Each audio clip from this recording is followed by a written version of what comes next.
السلام عليكم ورحمة الله وبركاته. وعليكم السلام.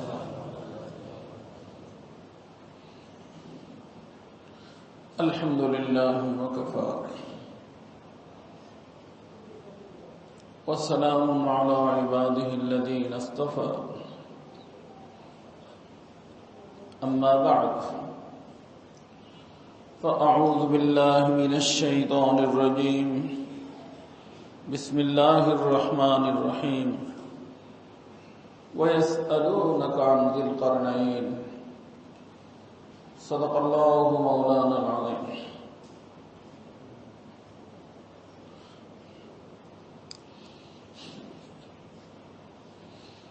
محترم و مکرم بھائی و دوستو, اللہ رب العزت بہت بڑا احسان و মেহেরবানি আল্লাহ পাক আমাদের সকলকে আল্লাহ পাকের ঘর মসজিদের মধ্যে সুস্থ অবস্থায় আসার এবং বসার তৌফিক দিয়েছেন। এজন্য সকলেই আল্লাহ পাকের শুকর আদায় করি আলহামদুলিল্লাহ। আমি আপনাদের খিদমতে আরজ বলছিলাম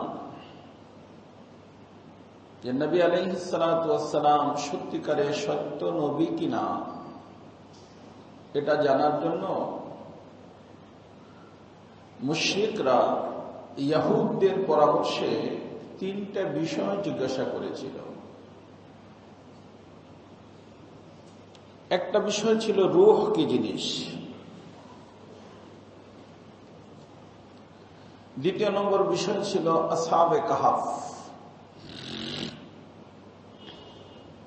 আর তৃতীয় নম্বর ছিল যুলকারনাইন বাদশাহ কে ছিল, তার ইতিহাস কি।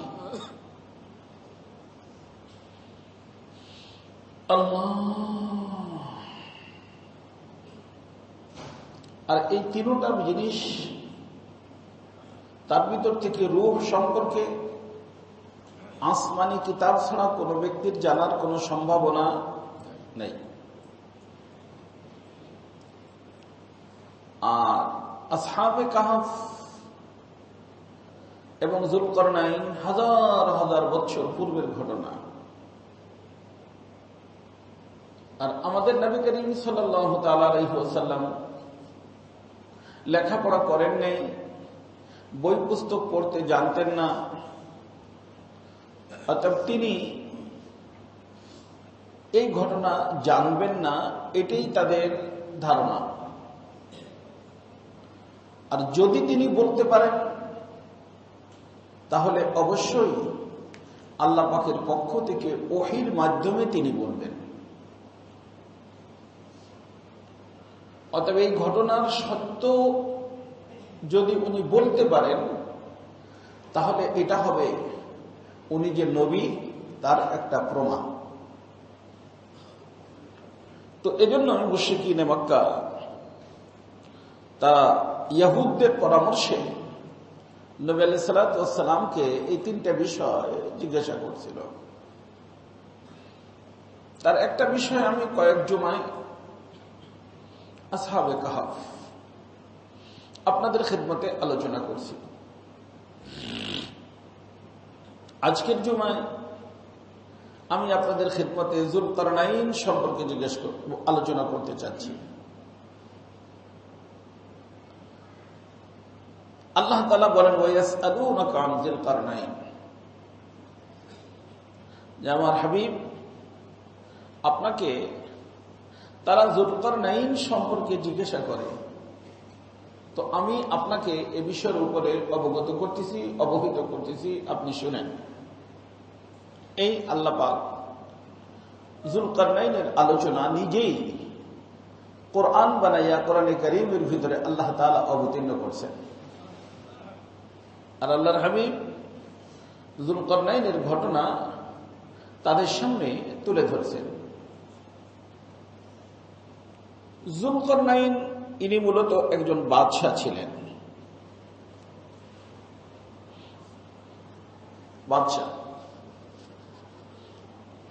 ওনাকে জুল করনাইন এই জন্য বলা হয়, এর দুইটা কারণ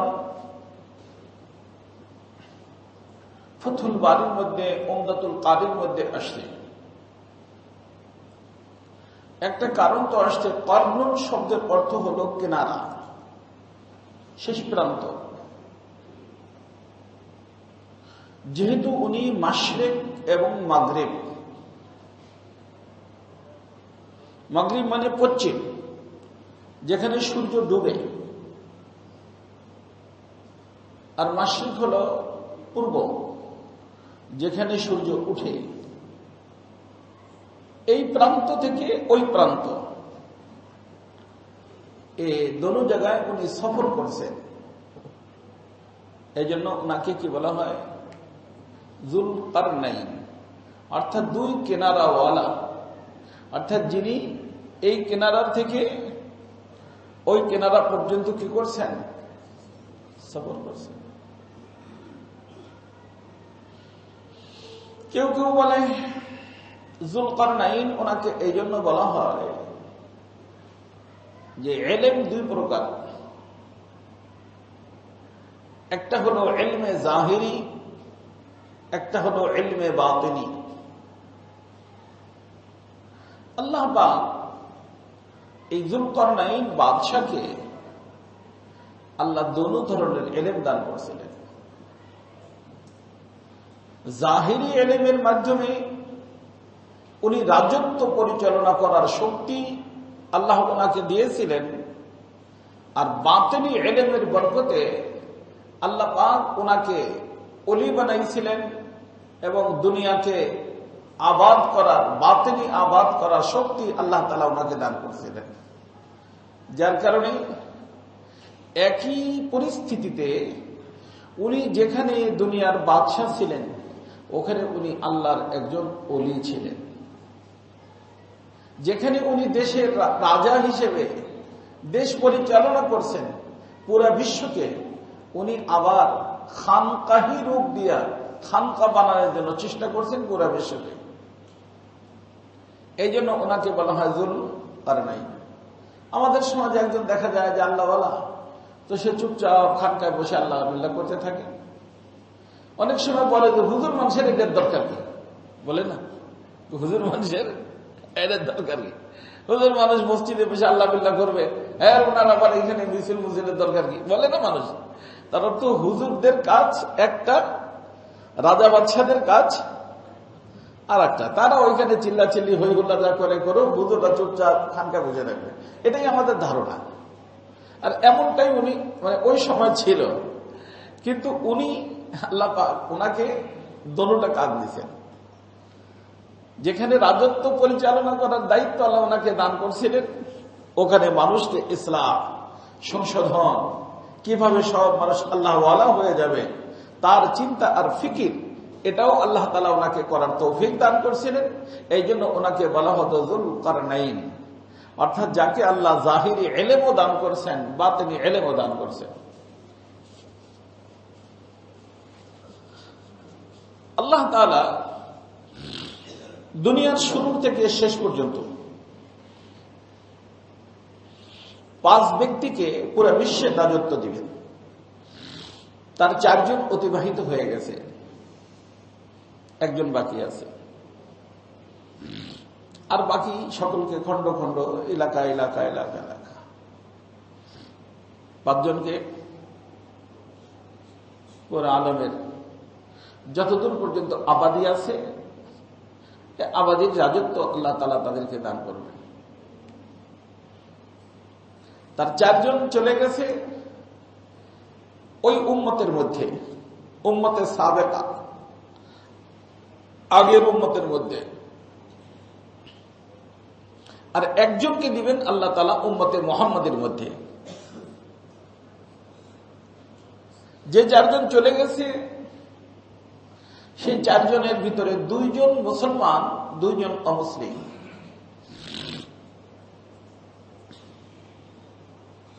দুইজন মুসলমান আর 2 জন অমুসলিম। অমুসলিম 2 জনকে আল্লাহ তাআলা পুরো বিশ্বে রাজত্ব দান করেছিলেন। মুসলিম দুজনকে আল্লাহ তাআলা পুরো বিশ্বে রাজত্ব দান করছিলেন। যারা দুজন মুসলিম তাদের ভিতর একজন নবী, একজন ওলি। একজন নবী, একজন ওলি। অর্থাৎ এই যে আমাদের সমাজের ভিতরে ওই যে একটু আগে কথা বললাম যে যারা আল্লাহ ওয়ালা হবে তারা দেশ চালাবে না, দেশ চালানোর চিন্তা করবে না, আল্লাহ তারা এটা বলেন না। আল্লাহ বলেন যে দেশও চালাইতে তারা পারে। এই জন্য আমাদের আকাবিরিনে বলেন হুকুমত और নবুয়ত, विलायत और हुकूमत दोनों एक साथ हो सकता है। একটা হলো নবুয়ত, সর্বোচ্চ মাকাম। এই নবীও রাষ্ট্রপ্রধান হইতে পারেন। নবীও কি হইতে পারেন? রাষ্ট্রপ্রধান হইতে পারে। সুলাইমান আলাইহিস সালাম, যাকে পুরো বিশ্বের আল্লাহ রাজত্ব দান করেছিলেন, উনি যেখানে নবী ছিলেন এখানে পুরো বিশ্বের কি ছিলেন? রাষ্ট্রপ্রধান ছিলেন, শাসক ছিলেন, শাসন করতেন। এবং ওনার শাসনটা, ওনার কথা শুধু মানুষই শুনত না, বরং সকলেই ওনার কথা শুনত। যার কারণে আপনারা জানেন যে হাওয়াকে, হাওয়া, এই যে হাওয়া, এটা ওনার অধীনে ছিল। হাওয়াকে যা বলতেন হাওয়া তাই শুনত। যার কারণে ওনার সিংহাসনটা হাওয়ার উপরে উঠতে থাকত। উনি যেই দিকে বলতেন হাওয়া ওনার সিংহাসনকে ওই দিকে নিয়ে যেত। তো উনি নবী এবং বাদশাহ। আর আরেকজন ছিলেন এই যুলকারনাইন। উনি নবী ছিলেন না, ওলি ছিলেন, আল্লাহর ওলি ছিলেন। এবং ইনার যুগ সম্পর্কে তাফসীরের ভিতরে আসছে যে আমাদের ইব্রাহিম আলাইহিস সালাতু ওয়াস সালামের ওই সময় ছিলেন। এবং ইব্রাহিম আলাইহিস সালাতু ওয়াস সালাম বাইতুল্লাহ শরীফ নির্মাণ করার পরে বাইতুল্লাহ শরীফের এরিয়ার মধ্যেই হযরত ইব্রাহিম আলাইহিস সালাতু ওয়াস সালামের সাথে বাইতুল্লাহ শরীফের ওখানে ওনার সাক্ষাৎ হয় যুলকারনাইনের। এবং ওনার হাতে উনি মুসলমান হন। ওনার হাতে মুসলমান হয়ে ওনার সাথে মুসাফা করেন, মুআনাকা করেন। ইব্রাহিম আলাইহিস সালাম থেকে দোয়া নেন যে আমি এই পুরো বিশ্বকে কি করতে চাই? দিনদার বানাইতে চাই, নেককার বানাইতে চাই, আল্লাহর সাথে সম্পর্ক করাইতে চাই। হযরত ইব্রাহিম আলাইহিস সালামের দোয়া নিয়ে ওনার সফর ওখান থেকে শুরু হয়। এবং ওনার চিফ অফ আর্মি, আর্মিদের ভিতরে একজন যে বড় থাকে, দায়িত্বশীল থাকে, সে ছিল হযরতে খিদির আলাইহিস সালাম। হযরতে খিদির ওনার চিফ অফ আর্মি স্টাফ হযরতে খিদির আলাইহিস সালাম ছিলেন। তো হযরতে খিদিরকে সাথে নিয়ে হযরত ইব্রাহিম আলাইহিস সালামের থেকে দোয়া নিয়ে ওনার এই সফর শুরু হয়। কোথায় কোথায় সফর করছেন, কিভাবে করছেন আলোচনা করবো। আমি 4 জন ব্যক্তির কথা বললাম। এই দুজন তো মাশাআল্লাহ মুসলমান। একজন হলেন নবী, একজন হলো আল্লাহর ওলি। নবীর নাম সুলাইমান আলাইহিস সালাম। তবে হযরতে খিজির, হযরতে যুলকারনাইনকে আল্লাহ পাক আরেকটা কারামত দান করছিলেন।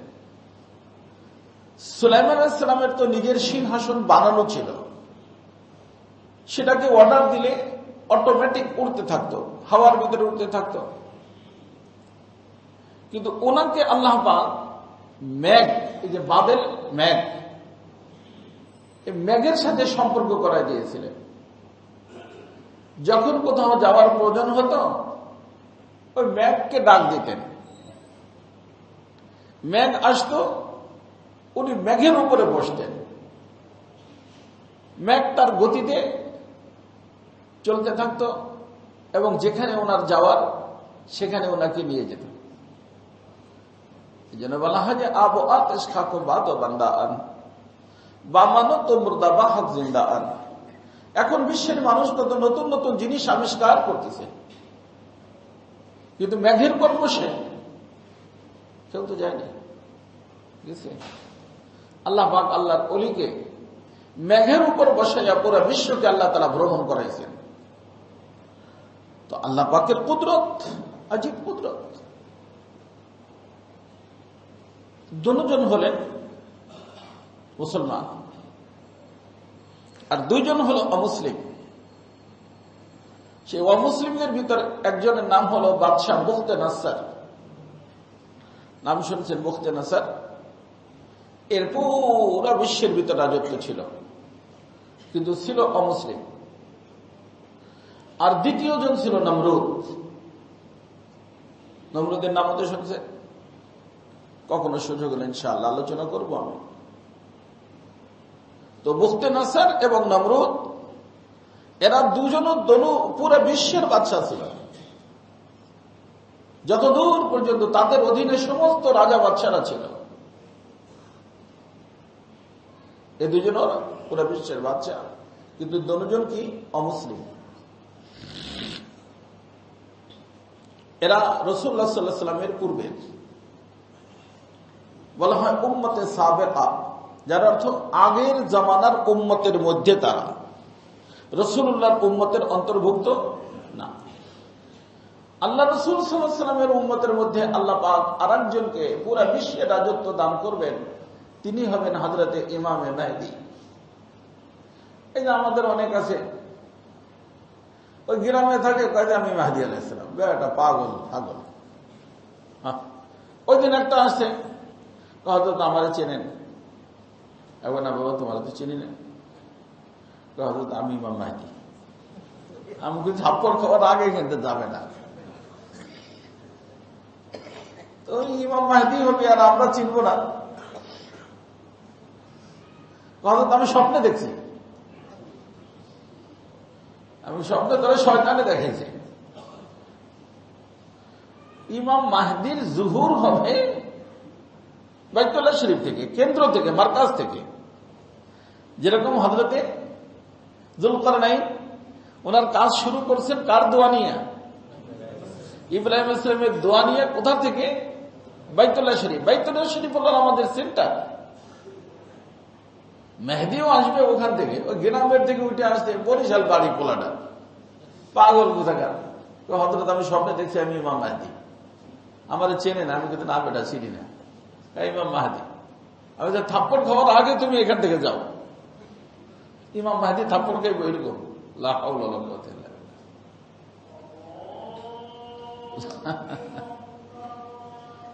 আল্লাহ আল্লাহ।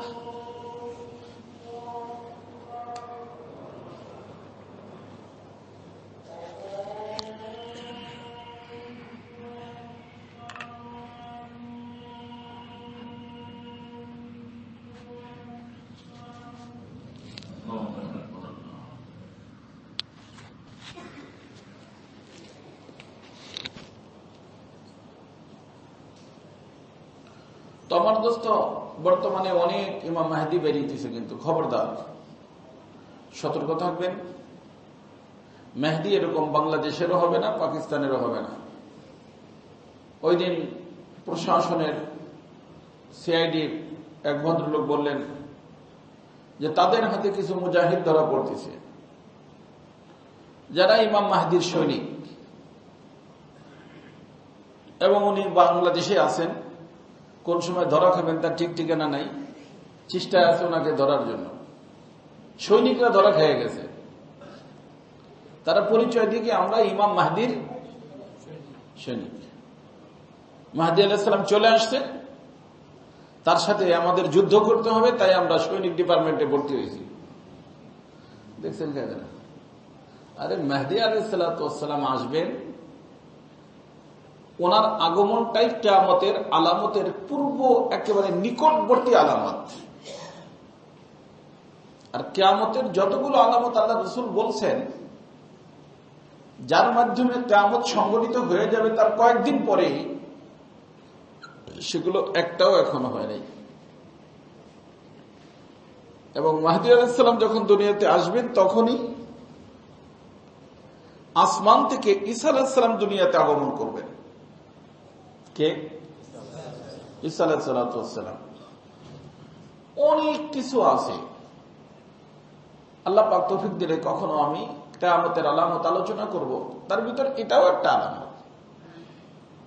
অর্থাৎ এটা না যে ইমাম মাহদী চলে আসছে, মাহদী আলাইহিস সালামের সৈনিকের ভিতরে যে বিশেষভাবে আমাদের যুবকরা, এজন্য বলতেছি বাবারে, স্কুল কলেজ ভার্সিটিতে যারা পড়ে, যেহেতু মাহদীর নাম বাল্যকাল থেকেই সবাই শোনে, এখন যদি বলে যে মাহদী আলাইহিস সালাম আইয়ে পড়ছে, ওনার সৈনিকের ভিতরে ঢুকতে পারলে বদরের যুদ্ধের সাহাবায়ে কেরামের যে মাকাম, সেই মাকাম আল্লাহ তাআলা দান করবে, এই যুবকরা তাদের কথা ভুলে যায় আর মাহদীর সৈনিকের ভিতর ভর্তি হয়, আর শেষ পর্যন্ত নিজের ফ্যামিলি, নিজের সব কিছু সরকারের হাতে খতম করে দেয়।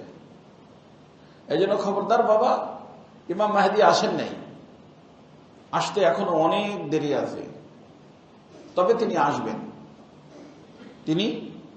ওনার আগমন হবে। উনি বাঙালি হবেন না, পাকিস্তানি হবেন না, ইন্ডিয়ান হবেন না, আফগানি হবেন না, উনি আরবি হবেন এবং সৈয়দ বংশের হবেন। লম্বা সময় আছে এবং ওনার জুহুর, অর্থাৎ উনি যে ইমাম মেহেদী, এর আলোচনাটা শুরুই হবে বাইতুল্লাহ শরীফ থেকে। কোথা থেকে? বাইতুল্লাহ শরীফ থেকে, আমাদের এই বাংলাদেশের থেকে না রে বাবা। এই জন্য ইমাম মাহদীর সৈনিক মৈনিক কেউ হইতে যায় না, নিজের জীবনকে নষ্ট করে না বাবা, খবরদার খবরদার, খেয়াল রাখবা।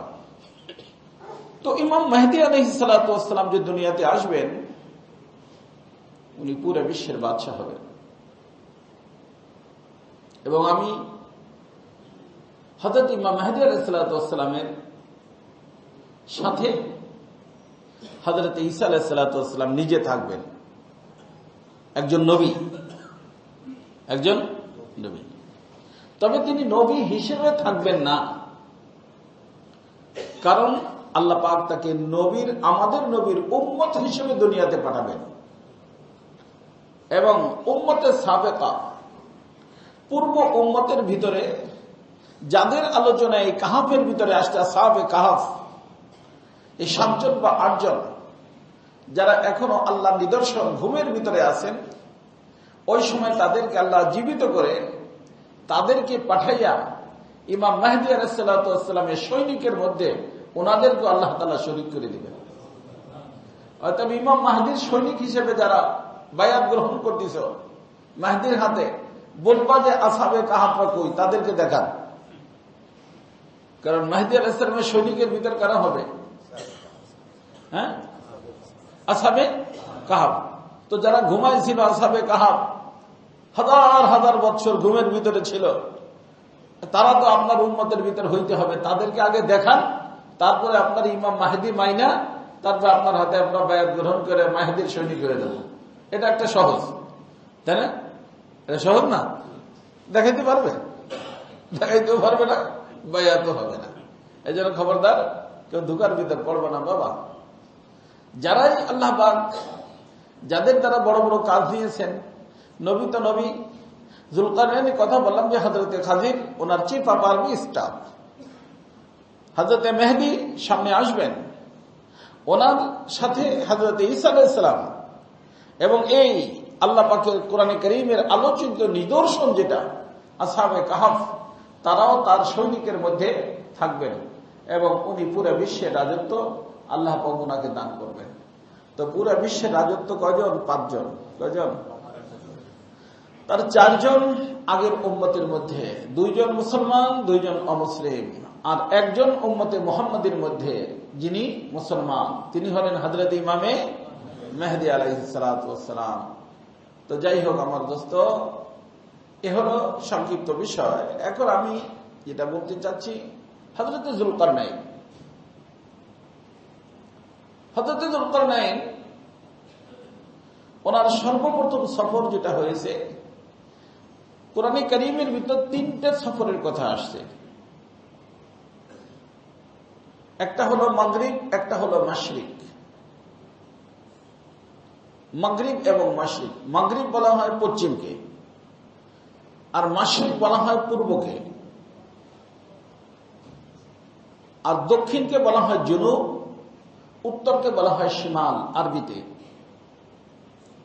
তো দুই দিকের সফরের ব্যাপারে স্পষ্ট আসছে, মাশরিক এবং মাগরিব। আর আরেকটা সফর করছেন, কিন্তু কোন দিকে করছেন, দক্ষিণে না উত্তরে, এর স্পষ্ট কোনো আলোচনা কোরআনে কারীমের মধ্যে নাই। সফর করছেন এটা আছে, কিন্তু কোন দিকে করলেন এ সম্পর্কে কোনো আলোচনা নাই। তো সফর হয়েছে কয়টা? 3টা। এই 3 সফরের মাধ্যমে পুরো বিশ্বের মধ্যে যে সমস্ত জায়গায় বসতি আছে, লোকজন আছে, এখানে ওনার সফর হয়ে গেছে। কোরআন কারীম দেব, কিন্তু হাফেজ না, ঝামেলা হয়। চশমা দাও, কোরআন কারীম দাও, কোরআন কারীম।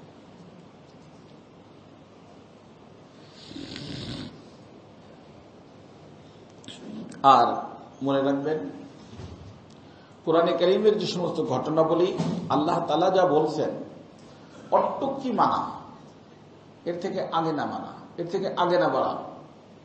মানুষ কত কিছু, কত কথা, কত কিছু বানাবে না। কোরআন শরীফ যা আছে 1000 টুক। তো সফর কয়টার কথা আছে? 3টা। এখানে আরেকটা কথা বলে রাখি,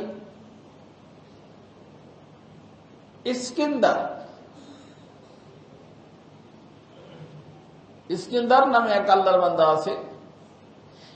যুলকারনাইনের নামও ইস্কেন্দার ছিল, কিন্তু এই ইস্কেন্দার হলো 2 জন। কি কোরআনে কারীম নাই?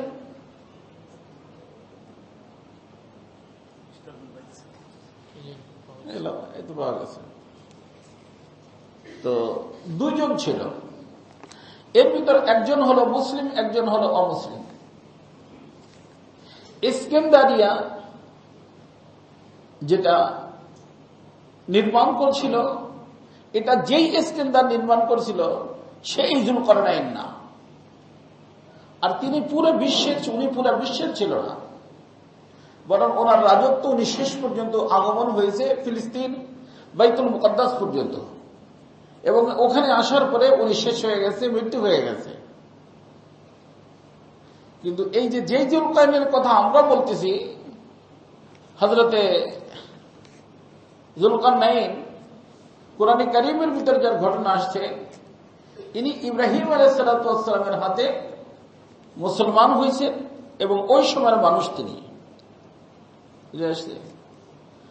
তো এজন্য ওই 2 জনের ভিতর পার্থক্য আছে। এবং এই লোক ইস্কেন্দার যেটা, এটা ছিল অমুসলিম, আর হযরতে যুলকারনাইন ছিলেন মুসলিম। অর্থাৎ ইতিহাসের ভিতরে যায়া এই 2 জনের ভিতর মানুষ এক করে ফেলানোর জন্য চেষ্টা করে, কিন্তু আদৌ এটা এক না। একজন হলো মুসলমান, একজন হলো অমুসলিম, এবং 2 জনের সময়ের ভিতরে হাজার হাজার বছরের পার্থক্য। আর এই ইস্কেন্দার, যে ইস্কেন্দারকে আমরা ইতিহাসের ভিতরে পাবেন, এর চিফ অফ আর্মি স্টাফের নাম ছিল আরাস্তাতালিস, আরাস্তু বলা হয় আরবিতে। আর ওনার চিফ অফ আর্মি স্টাফ ছিল হযরতে খিজির আলাইহিস সালাম। হযরতে খিজির আলাইহিস সালাম উনিও মুসলমান, চিফ অফ আর্মি স্টাফও মুসলমান। এও অমুসলিম, এর চিফ অফ আর্মি স্টাফ সে অমুসলিম। আরাস্তাতালিস, আরাস্তু বলা হয়, বুঝে আসছে? তো এজন্য সবটাকে একসাথে করা যাবে না, একসাথে করবেন না। আর আজকের আমাদের অধিকাংশ মানুষের লেখাপড়া আসলে শুরু হয়ে গেছে, আমি বলছি ইউটিউব থেকে। ইউটিউবে পাইছি, ইউটিউবে পাইছেন ভালো কথা। এই যেগুলো বলতেছি এগুলো সঠিক, ইউটিউবের সাথে মিলে গেলে ভালো কথা, না মিললে ইউটিউবের পরিমাণ আনা যাবে না। ইউটিউব তো মানুষকে কোথা থেকে কোথায় নিয়ে যায় আল্লাহ পাক জানে, ঠিক ঠিকানা নাই। হ্যাঁ, এদিকে খেয়াল রাখবেন। আল্লাহ, এই যে এখান থেকে সূরা কাহফ ৮৩ নম্বর আয়াত থেকে শুরু হয়েছে এই যুলকারনাইনের ঘটনা। আল্লাহ তাআলা বলেন, ওয়ায়াসআলুনাকা আন যুলকারনাইন, আমার হাবিব, এই মুশরিকরা আপনাকে যুলকারনাইন সম্পর্কে জিজ্ঞাসা করে, এর ইতিহাস আপনাকে বলতে বলে। কুল সাআতলু আলাইকুম মিনহু যিকরা, আল্লাহ তাআলা বলেন যে আমার হাবিব, আপনি ওদেরকে বলুন, তোমাদেরকে ঠিক আছে কিছু তার ইতিহাস আমি তোমাদেরকে জানাইতেছি, শোনাইতেছি, বুঝাইতেছি, শোনো। এই আল্লাহ তাআলা বলেন, ইন্না মাক্কান্না লাহু ফিল আরদ ওয়া আতাইনাহু মিন কুল্লি শাইইন সাবাবা। আল্লাহ তাআলা বলেন যে আমি নিজেই যুলকারনাইনকে দুনিয়ার ভিতর রাজত্ব দান করছিলাম। ওয়া আতাইনাহু লাহু মিন কুল্লি শাইইন সাবাবা, এবং প্রত্যেকটা জিনিসকে নিজের আয়াত্তে নেওয়ার জন্য যা যা প্রয়োজন সব প্রয়োজন আমি তাকে দিয়ে দিয়েছিলাম, প্রত্যেকটা জিনিস। যার কারণে বলা হয় যে উনি রাস্তা, আল্লাহ তাআলা ওনাকে নবী ছিলেন না, ওনার নিকট কি হইতো? ইলহাম হইতো। কি হইতো? ইলহাম। একটা হলো ওহী, নবীর নিকটে আসে, আর একটা হলো ইলহাম। ইলহাম শব্দের অর্থ হলো আল্লাহ পাকের পক্ষ থেকে আল্লাহ পাক যার কলবটা স্বচ্ছ হয়, পরিষ্কার হয়, সাফ সুতরা হয়, তাদের কলবের উপরে আল্লাহ তাআলার পক্ষ থেকে আল্লাহ কথা রাখেন। এটার নাম কি? ইলহাম। তবে ওহী এবং ইলহামের মধ্যে পার্থক্য হলো, ওহীটা কনফার্ম, ইলহামের ভিতরে ভুলও হইতে পারে। এটাকে বোঝার জন্য একটা দারুণ ঘটনা আছে। আমাদের হযরত মাওলানা কাসেম সাহেব নানুতুবি রহমতুল্লাহ আলাইহি অনেক বড় মানুষ ছিলেন, যার মাধ্যমে আল্লাহ দারুল দেওবন্দকে প্রতিষ্ঠিত করেছিলেন। ঊর্ধ্বের আল্লাহর ওলি ছিলেন।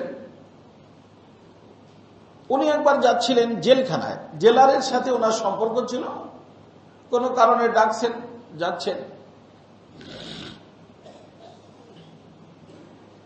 তখন ওনার যে খাদেম ছিল, যাওয়ার পথে আলোচনার মধ্যে সে খাদেম বলছে, হযরত, ওহীও আল্লাহর পক্ষ থেকে, ইলহামও আল্লাহর পক্ষ থেকে, কিন্তু দুইটার ভিতর পার্থক্য কেন? বলছিলাম, বুঝে আসছে না পার্থক্য কেন? উনি এমনি কোন, উনি অনেক আজীব মানুষ ছিলেন, এমনি উত্তর না দিয়ে উনি বলেন যে আচ্ছা ভাই बताओ, ये जेलखाना कितना दूर है यार? যাচ্ছেন জেলখানা, দেখা যাচ্ছে জেলখানা কত দূরে মিয়া? তখন সে বলছে, হযরত 100-200 কদম হোগা, 100-200 কদম হোগা। এই তো 1-200 হাত, বলেন 1-200 হাত হবে, 1-200 কদম হবে। হযরত চুপচাপ। এরপরে যখন একেবারে গেটে চলে গেছেন, তখন আবার যে ভাই जेलखाना कितना दूर है? हजरत बस ये तो 1 कदम का फासला है, 1 कदम डालेंगे तो जेलखाना में दाखिल हो जाएंगे। তখন হযরত তার দিকে ফিরে দাঁড়াইছেন, ফিরে দাঁড়ায় বলছেন, ভাই वो जो औलिया किराम है जिनको अल्लाह ताला वही अता, इल्हाम अता फरमाते हैं, वो जरा दूर से देखते हैं, वो जरा दूर से देखते हैं, और जो नबी होता है वो करीब से देखते हैं। तो जिसकी वजह से औलिया किराम के बातों के अंदर शक रह जाता है, 100-200 कदम होगा, कन्फर्म नहीं कर सकता, और नबी वो करीब से देखते हैं, जिसकी वजह से वो कन्फर्म बता देते हैं। वही कन्फर्म है, इल्हाम कन्फर्म नहीं है। বুঝে আসছে না? আউলিয়া কেরাম যারা, তারাও তো দেখে বলেন, কিন্তু দেখেন কিসের থেকে? দূরের থেকে। কারণ যেই মাকাম আল্লাহ তাআলা নবীদেরকে দান করেন, ওই মাকাম তো ওলিদেরকে দান করেন না।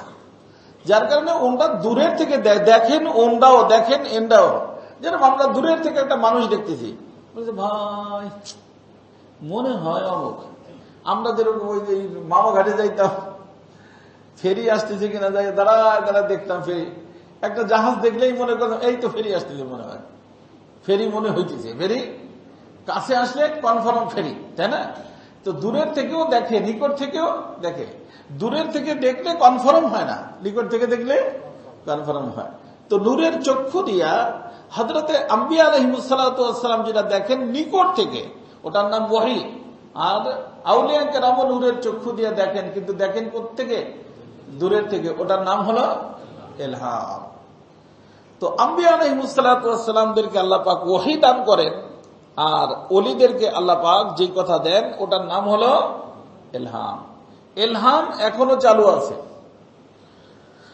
এখনো কি আছে? চালু আছে। এখনো বুজুর্গদের এখনো ইলহাম হয়। আপনি যদি বুজুর্গ হন, আপনারও ইলহাম হইতে পারে। তো হযরতে যুলকারনাইনের ইলহাম হতো, উনি আল্লাহর ওলি ছিলেন। তো ফাআতাইনাহু মিন কুল্লি শাইইন সাবাবা। হযরত ইব্রাহিম আলাইহিস সালাম থেকে দোয়া নিয়া ফাআতবা সাবাবা হাত্তা ইযা বালাগা মাগরিবা শামস ওয়াজাদাহা তাগরু ফি আইনিন হামিয়া ওয়া ওয়াজাদা ইনদাহা কওমা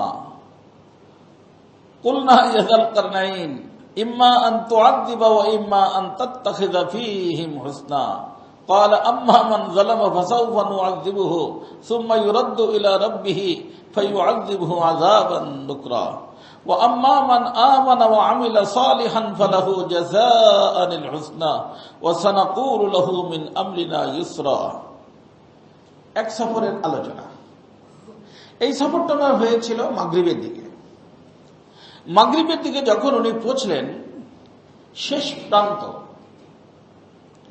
তারপরে আর কোনো আবাদি নাই, কাদা কাদা আছে না, কাদা। তার সামনে যাওয়ার আর কোনো সুযোগ নাই। তো ওখানে উনি যায় দেখলেন যে ওখানে অনেক লোকজন আছে, কিন্তু সকলেই মুশরিক, মুসলমান না। তো ওখানে উনি যায় যখন পৌঁছলেন, এবং উনি ওখানে যে দেখলেন যে সূর্যটা ডুবে যায় ফি আইনিন হামিয়া। আইনিন হামিয়া অর্থ, আইন মানে চশমা, যেখান থেকে পানি উঠে, কুয়া। আর হামিয়া শব্দের অর্থ কিচড়, কাদাওয়ালা, কাদাযুক্ত কুয়ার মধ্যে সূর্যটা ডুবে যায়। ওই জায়গায় যাই উনি দেখলেন। কিন্তু এর অর্থ কি? সূর্য তো দুনিয়ার থেকেও বড়, সেটা তো এইভাবে ডুবতে পারে না। যেমন আমরা যখন কোন জায়গায় সূর্য ডুবা দেখতে যাই, সূর্যটা পানির ভিতর ডুবে যায়। তো ওই এরিয়ার ভিতর যেহেতু কাদা যুক্ত এরিয়া ছিল, ওখানে যাওয়ার পরে উনি যে দেখছেন যে কেমন যেন সূর্যটা কাদার ভিতরে নেমে গেল। বুঝে আসছে না? এক অর্থে হামিয়া। আর একটা কেরাত আছে এখানে, সেটা হলো হামিয়া, যার অর্থ হলো গরম পানি। অর্থাৎ ওই এরিয়া যেখান পর্যন্ত উনি গেছেন, এরপরে পানির এরিয়া শুরু হয়ে যায়। আর সেই পানিটা হলো, ওখান থেকে পানিটা কি গরম, হট পানি, গরম পানি। তো ওই যে সূর্যটা আস্তে আস্তে আস্তে আস্তে আস্তে আস্তে নামতে নামতে কোথায় চলে যায়? পানির ভিতর চলে যায়। যেরকম আমরা যাই এখানে, যে দেখা যায় পানির ভিতর সূর্য ডুবতেছে, দেখতে যায় না মানুষে। আবার পানির ভিতর থেকে সূর্য উঠতেছে, পানির থেকে উঠেও না, পানির ভিতরে ডুবেও না। মনে হয় যে পানির ভিতর ডুবলো, মনে হয় যে পানির থেকে উঠলো। তো উনি যেই প্রান্তে গেছেন মাগরিবের দিকে, ওখানে যাওয়ার পরে তার দুই পজিশন। একটা হলো যে ওখানে কাদা শুরু হয়ে গেছে, কি মানুষের বসতি যদ্দূর পর্যন্ত, তারপরে থেকে কাদা কাদা কাদা কি আছে উনি তারপরে জানলেন। আর সূর্যটা ডুবছে কাদার মধ্যে, অথবা সূর্যটা ডুবছে পানির মধ্যে। এই যে যারা সাউথ আফ্রিকা গেছেন তারা জানেন, কেপটাউন, যেটাকে কেপ পয়েন্ট বলা হয়, কেপটাউনে ওখান থেকে দক্ষিণ দিকের আবাদি শেষ, সাগর। সে সাগরের ভিতর আবার কিছু দূর পর্যন্ত জাহাজ নিয়ে যাওয়া যায়, তারপর আর যাওয়ার কোনো সুযোগ নেই। কারণ সাগরের ফেনায়, সেই ফেনাটা এত মজবুত হয়ে গেছে, বাস তার উপর দিয়ে ওইটাকে ই করে জাহাজের যাওয়ার কোনো সুযোগ নাই। আর যাবে তো কোথায় যাবে, ওর ভিতরে যায় তো শেষ। তো এরকম এক এক দিকের এক এক শেষ আছে, আবাদি জনবসতির আবাদি শেষ আছে। তো উনি মাগরিবের দিকে যাওয়ার পরে যেটা দেখছেন ওখানে ওইরকম লোক, কিন্তু তারা অমুসলিম। আল্লাহ পাক ইলহাম করলেন হযরতে যুলকারনাইনকে, যে যুলকারনাইন, তুমি ইচ্ছা করলে এদেরকে হত্যা করে দিতে পারো, আবার ইচ্ছা করলে তুমি এদেরকে বাঁচায় রেখে ইসলামের দাওয়াত দিতে পারো, তোমাকে আমি ইখতিয়ার দিয়ে দিলাম। তখন উনি বলেন যে আল্লাহ, আমি এদেরকে হত্যা করতে চাই না, বরং আমি চাই যে এদেরকে ইসলামের দাওয়াত দেই, দুনিয়াতেও তারা লাভবান হোক আর আখিরাতেও লাভবান হোক। আমার ইসলামের দাওয়াত যদি গ্রহণ করে তাহলে আমি তাদের সাথে অনেক বেশি ভালো ব্যবহার করব, আর যদি তারা আমার কথা না শুনে অমুসলিমই থেকে যায়, আপনার নাফরমানি করে, তাহলে আমি তাদেরকে শাস্তি দিব। কিন্তু আমার শাস্তি তো অনেকই ছোট ধরনের শাস্তি হবে, এর থেকে কঠিন শাস্তি তো তাদেরকে জাহান্নামের আগুন দিয়া আপনি দিবেন। অর্থাৎ এই কথাটা আমি তাদের কানে পৌঁছে দিব, এই দাওয়াতের বাণী আমি তাদের নিকট দিয়ে দিব। তো এগুলো হযরতে যুলকারনাইনের এক সফর, যে সফরটা হয়েছে মাগরিবের দিকে।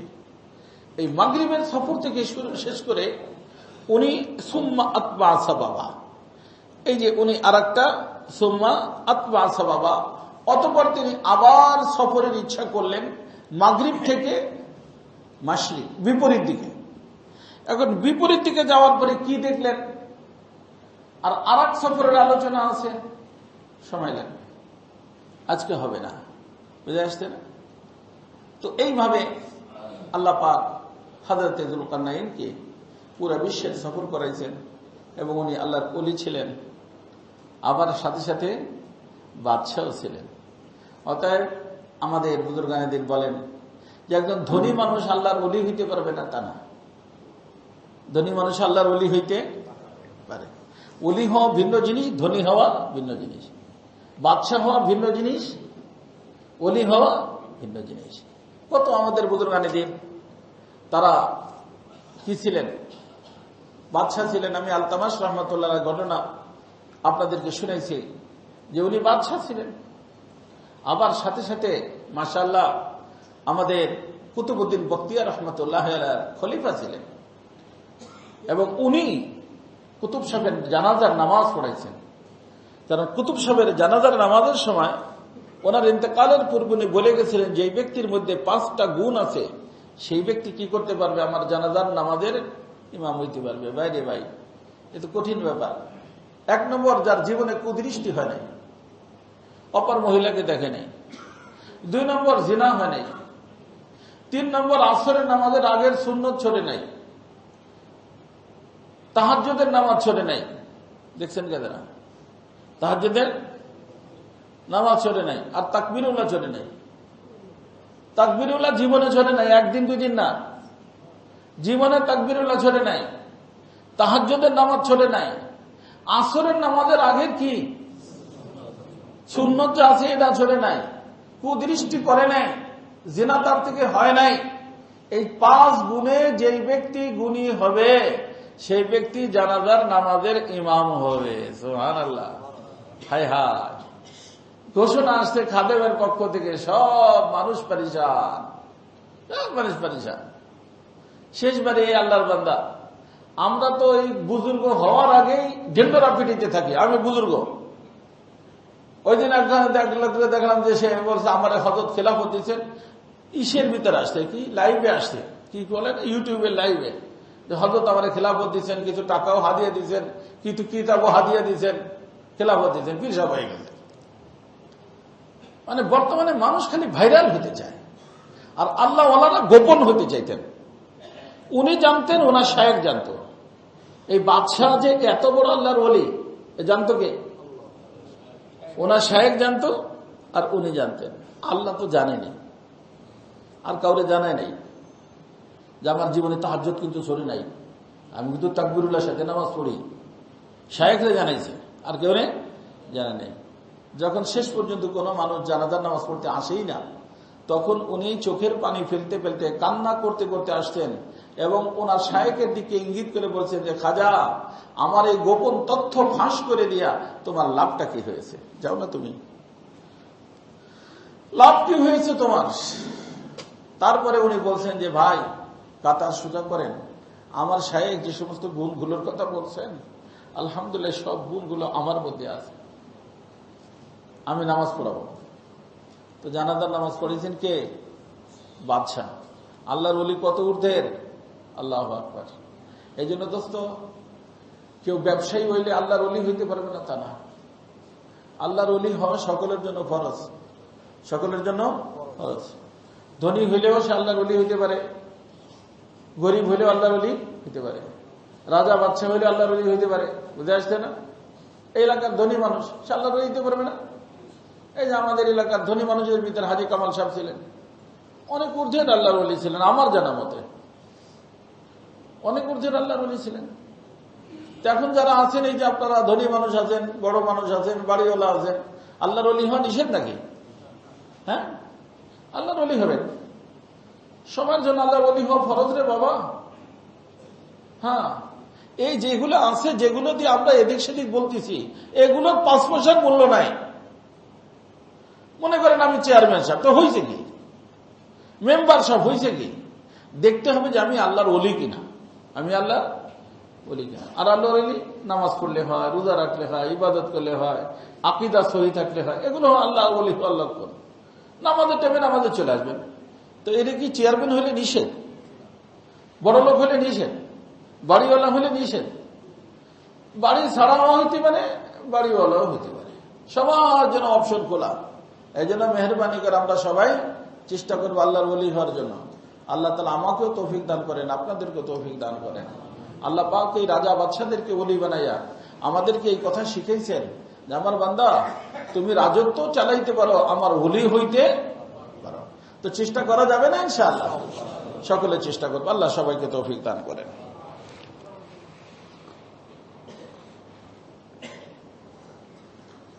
ডেঙ্গুর কারণে অনেক মানুষ অসুস্থ। আগে তো শুধু বাচ্চাদেরই বেশি হইতো, এখন বুড়াদেরও হইতেছে।